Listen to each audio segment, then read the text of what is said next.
Okay, hurricane season 2022 is only a couple of months away, a month and a half away. And already we're seeing Colorado State University come out with their early track guidance, early forecast for the season, and it is forecasting a busy season. So we may indeed be looking at another very busy hurricane season in the Atlantic Basin. There are a couple of things that do point toward that forecast actually verifying for a busy season. Number one, we are in a La Nina, and La Nina conditions are forecast to continue deep into the coming hurricane season, into June, July, and August. That can have major impacts on the upper level wind pattern over the Atlantic Basin, and we'll talk about what that means for storm development here in just a moment. Also, sea surface temperatures in the Atlantic Basin continue to run above normal, and right now, especially in the Gulf of Mexico and the Caribbean Sea. And if we get early development, that's usually where it starts, the Gulf of the Caribbean. So there may be a lot to watch just right off the bat going into hurricane season 2022. Here is the forecast from Colorado State University. They're forecasting 19 named storms this coming season. Last year we had 21 named storms, a busy season. Normally we get 14, so 19 would be way above the 30-year average. And of course, last season we're at 2020 with 21 named storms with an even busier season. And then before that, 20 was the busiest season ever with 30 named storms. Hurricanes, they're forecasting 9 of them above the normal of 7. Major hurricanes, they'll forecast 4 of those above the normal of 3. So if we do get 19 storms, that will take us through the 2022 name list. Alex, Bonnie, Colin, Danielle, Earl, Fiona, Gaston, Hermine, Ian, Julia, Carl, Lisa, Martin, Nicole, Owen, Paula, Richard, Sherry, all the way to Tobias. That would take us to 19 named systems, tropical storms or hurricanes. So what about this La Nina and the impacts? Well, La Nina statistically does have the tendency to increase the number of storms and or the intensity of storms in the Atlantic Basin. For example, in 2020, the busiest season on record in the satellite era, we had 30 named storms. That was a moderate La Nina. In 2019, we only had a little more than half that number at 18 named storms. That was during a weak El Nino. Now that 18 number of storms in 2019 was above the statistical normal for the number of storms, but nowhere near the 30 in 2020. So it doesn't always work out this way. It's not like you can flip a switch and just say, well, La Nina means more storms. But over time, the statistics point to that being the case, that it does encourage storm development. Just for example, here's 2019. This was the weak El Nino. We ended up with 18 named storms. And then the next year, a moderate La Nina, and we ended up with 30 named storms. And of course, that was Laura and Delta battering the southwest Louisiana coast, along with many multiple hurricane hits across the Gulf of Mexico. So where do we stand right now?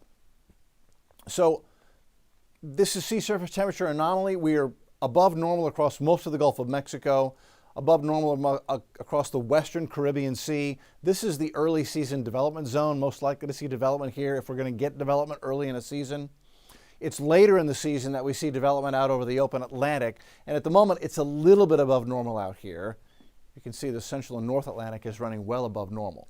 But as far as El Nino, La Nina conditions go, that has to do with sea surface temperatures out in the Pacific. And the Pacific, well, especially the eastern Pacific overall, is below normal. And when we talk about El Ninos and La Ninas, we're talking about this zone, the equatorial Pacific. And right now, the equatorial Pacific is well below normal. And it is forecast to stay below normal going into June, July, and August, going into the meat of this coming hurricane season. So what does this colder sea surface temperature in the equatorial Pacific mean for hurricane development in the Atlantic Basin? Well, let's flip it. So La Nina, colder than normal. El Nino is when we have sea surface temperatures, same spot, equatorial Pacific, that are warmer than normal. When we have El Nino, quite often it produces stronger mid and upper level wind shear across the Atlantic Basin. So that would be El Nino, warmer than normal Pacific equatorial. During El Nino, the strong wind shear has a tendency to rip apart developing storms or tip over and weaken storms that are already developed.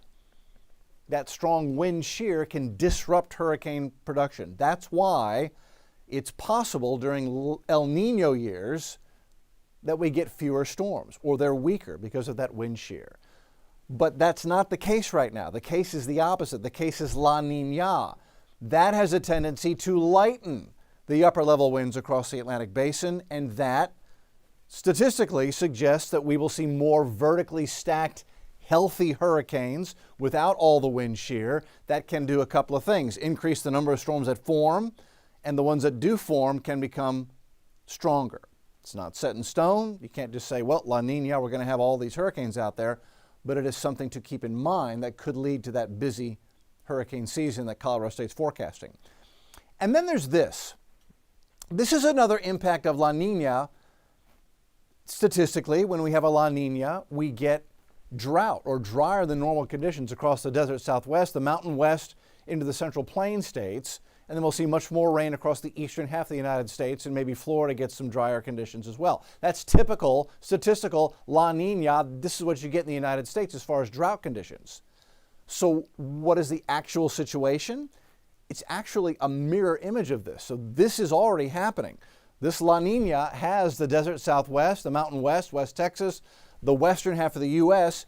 in drought to one degree or another, a lot of extreme and exceptional drought. Meanwhile, the East is wetter than normal, no drought conditions except for a little bit of Florida and a little bit of the East Coast. So we're already seeing evidence that this La Nina is having an impact on the climate in the United States. And so that's one little guidepost to say, okay, this La Nina is already having an impact, and maybe it will end up lightening those upper level winds over the Atlantic basin, and maybe it will increase the storm count. So it's one of several, many factors that we watch going into a hurricane season. That's where we stand right now. Hopefully it is a quiet season, at least where you live or where we live.